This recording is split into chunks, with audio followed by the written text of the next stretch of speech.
Consumer and carer participation is extremely important, and by that I mean critically important, as long as it's real participation and not token participation. And the main reason is simply because at the moment there's an enormous gap between the services that are provided for families of parents with a mental illness and the services that are actually needed by families. And the only way to get that information is to actually ask the families. I guess because we all belong to a family at some point in our lives, and often we have to go back to family when things aren't so good and services aren't available, whether that's in the wee hours of the night.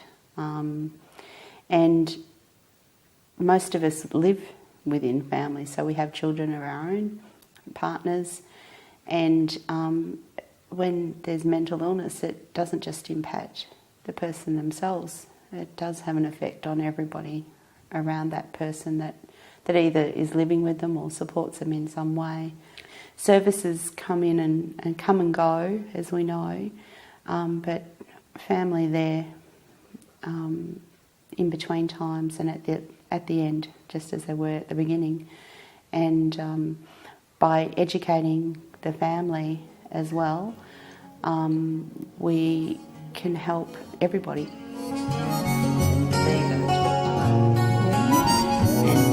And that's how it all goes round, isn't it? So I feel that we have a lot of experience in terms of how things are to do. Being asked to be a consumer care participant. What I'd say to somebody trying to set up a consumer and carer participation program is they need to be prepared to actually do their research and invest people and time in making sure that they have a very sound framework against which they can develop their program. It's a wonderful concept, but I think people probably take a little bit for granted that it's going to work without actually putting some effort into it, and to actually consult with the carers and the consumers to make sure that they're actually providing what is required. It's vitally important that when engaging to do consumer or carer participation, that you know that the organisation has helped you to know exactly what you're getting yourself in for, and to help you along every step of the way, not just the actual participation, be it a few hours of a meeting or something like that. It's the before and the after that is vitally important. To treat the consumer or carer with respect. To know what you are expected is one of the crucial parts of participating within an organisation. Every organisation is different. They have their different aims, objectives and policies, and a consumer participation program would have different roles for the consumers to play. But if you're not given guidance and given instructions about what are your limitations, how far you can go, or I suppose it's really what you can and can't do within an organisation. If you aren't given that guidance, how do you know that you're performing to your best capacity as a valued member of that organisation?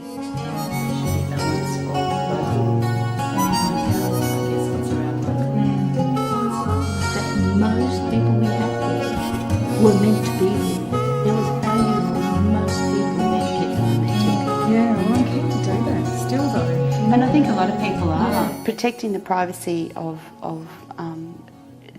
not just the consumer or carer, but their whole family is vitally important. I guess for many reasons, often when we talk and share our own experience and other family members hear about that, they might be hearing things for the first time that they haven't heard, especially in the context to which we may be speaking about it. We might also be talking about them. So often as a consumer or carer participant, you might be asked how that's impacted on your family. And if you've got a large family, or even if you've only got a small family, I guess it's important to talk to them beforehand, before doing it, Some of the things that participants need to think about when protecting the privacy of their families is to think long term and also be prepared to put themselves in the shoes of the people who may or may not be willingly actually involved in the process itself. So whilst it might be, in your eyes, quite a lovely thing to involve a family member who might be quite a young child, sometime down the track they may not appreciate being co-opted into the process. I think we actually do need to put a lot of consideration into those privacy issues. That can bring value to you, and that might be all you need. There's real action, there's real involvement. Not tokenism. Yeah, not tokenism at all. For everyone to look at how we can all work together with our strengths. There's always financial stress when you're living with mental illness, and if you're asking consumers and carers to participate and not bearing in mind that you don't want them to be out of pocket for what they're doing, if they're willing to help in that way, whatever financial help can be given, it should strongly be encouraged. Not only the financial difficulties that they might be having, but also for the value of the person and what they're contributing.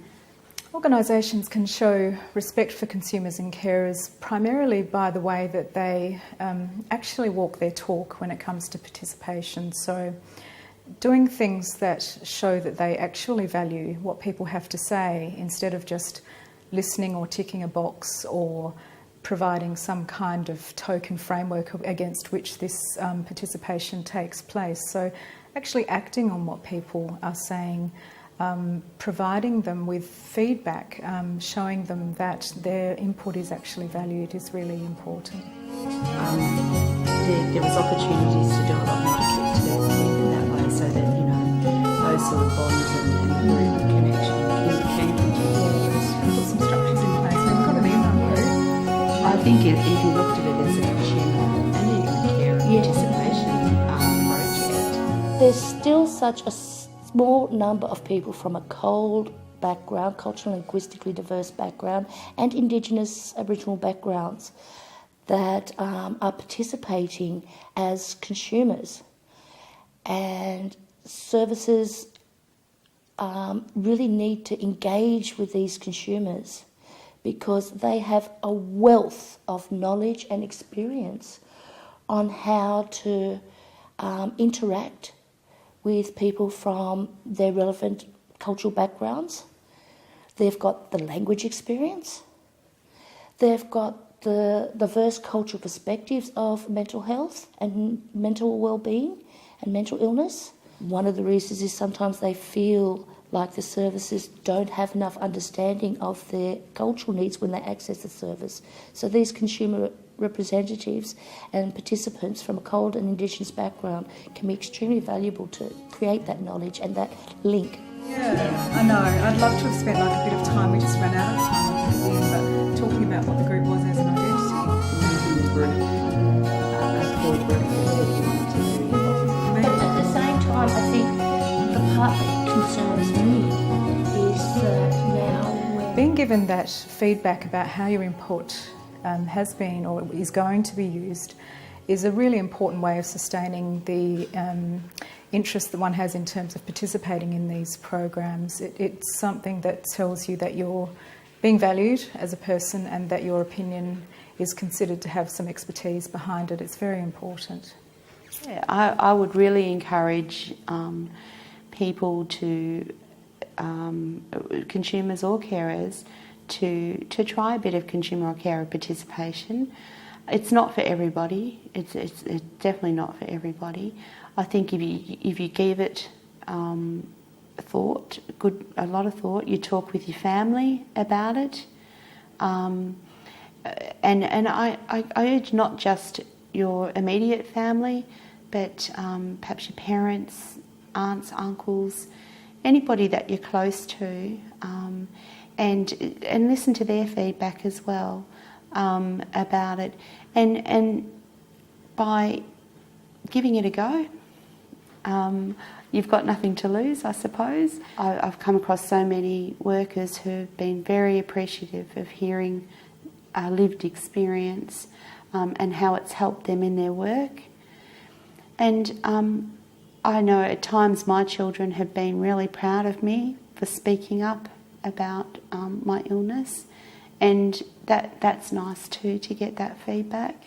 For my own self-esteem, for my own recovery, it's been an important part of my recovery by being able to speak out and help others so that they haven't had to go through possibly some of the difficulties I've had to encounter.